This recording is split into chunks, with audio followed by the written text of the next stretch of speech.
Mary Beth Hess, music director here for years. But what happened Sunday? Went from surprise to sadness because, like, what? Threatened to stop the song in its tracks. So I got a call 7 in the morning, Sunday morning, that there had been a break-in. There was an arsonist involved. Two of the items that they burned were the American flag and my keyboard. And so I was a little alarmed. Wednesday, the chime of the bell overshadowed by the whir of the fan. Maplewood police working with the FBI and ATF to figure out who did this. Hess says. We celebrated Mass. A few hours after this happened, you could smell the smoke. It's not enough to keep her or anyone else here from singing. I was hearing all these people singing their hearts out. And it was kind of like the Who's down in Whoville. You know, the Grinch couldn't steal our joy. Everybody was singing their hearts out, just keeping our focus on what we needed to keep our focus on, being at Mass, thanking God that no one was hurt, and we'll let the Maplewood police deal with the rest. In Maplewood, Adam Doctor, WCCO News. Maplewood police are asking anyone with information to contact the detective in charge of the case, and we have that information for you on WCCO.com. A Minnesota Senate ethics panel pressed pause on a complaint against DFL Senator Nicole Mitchell again. Mitchell faces one count of first-degree felony burglary in connection to a break-in at her stepmother's home in April. She denies any wrongdoing. Republicans swiftly filed an ethics complaint against her, saying that her conduct violated Senate rules. The panel heard testimony last month, but a hearing today was delayed until July 1st. Mitchell's attorney told the panel that her defense team thinks it'll take several months before there is a final judgment in her case. Members of the Survivors Network, those abused by priests, are accusing the Archdiocese of hiding predator priests. The SNAP network says 5 priests known to be abusers in other dioceses are currently in the Twin Cities. We're asking the Archbishop to make their names public. The group says the men are a threat to children who may have contact with them. It would be tempting to think that maybe Archbishop Hebda just overlooked these names. But it's very hard for us to believe that, because some of these men have been outed by other church officials 5 and 6 and 7 years ago. In a statement, Archbishop Bernard Hebda said in part, per our policy and protocol, we have already begun the process of investigating the names of the individuals brought forward today. If the criteria are satisfied, we will add the names as we have done in previous occasions. Hebda went on to thank the victims for bringing these names to his attention. One of the state's largest schools is getting ready to cut close to 90 programs and more than 50 faculty members. Our Jason Rantala has the details from St. Cloud State University. I feel for everybody affected through this cut, and it's kind of unprecedented. In an announcement made Tuesday, St. Cloud State University President Larry Lee says lower enrollment made for the need to cut dozens of programs and faculty positions. When you get news like this, individuals sometimes question, is everything okay at St. Cloud State?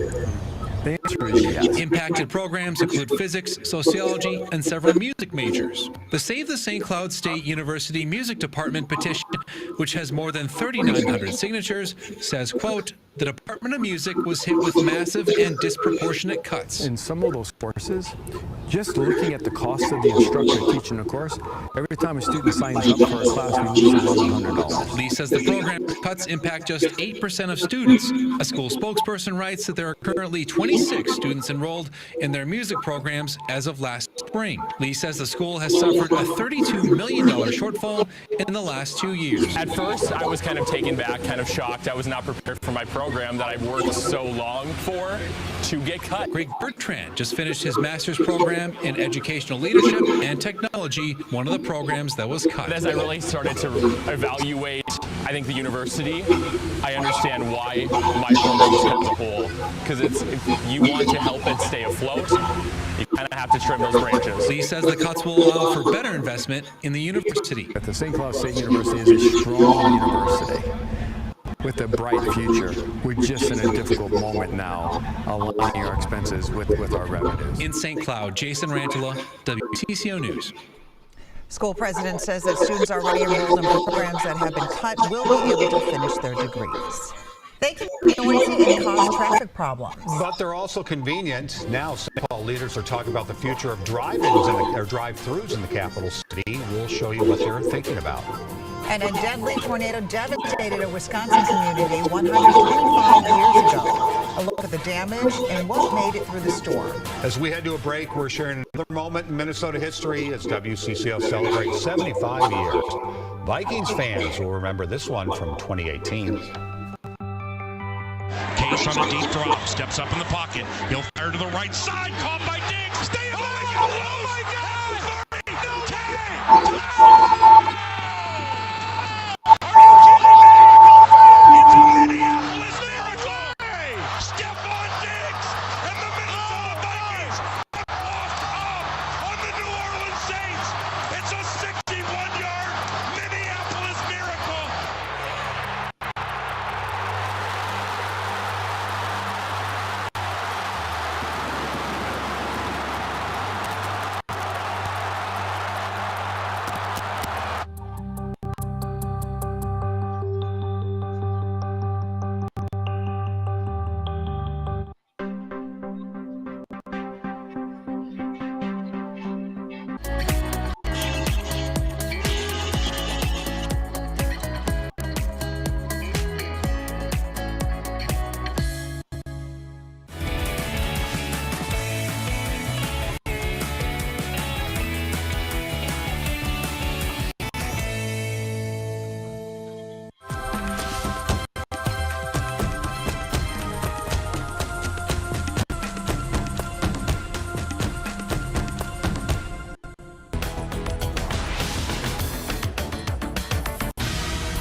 A proposal could pump the brakes on drive-through fast food in the capital city. As Uba Ali explains, St. Paul is looking at a range of options, possibly including a complete ban.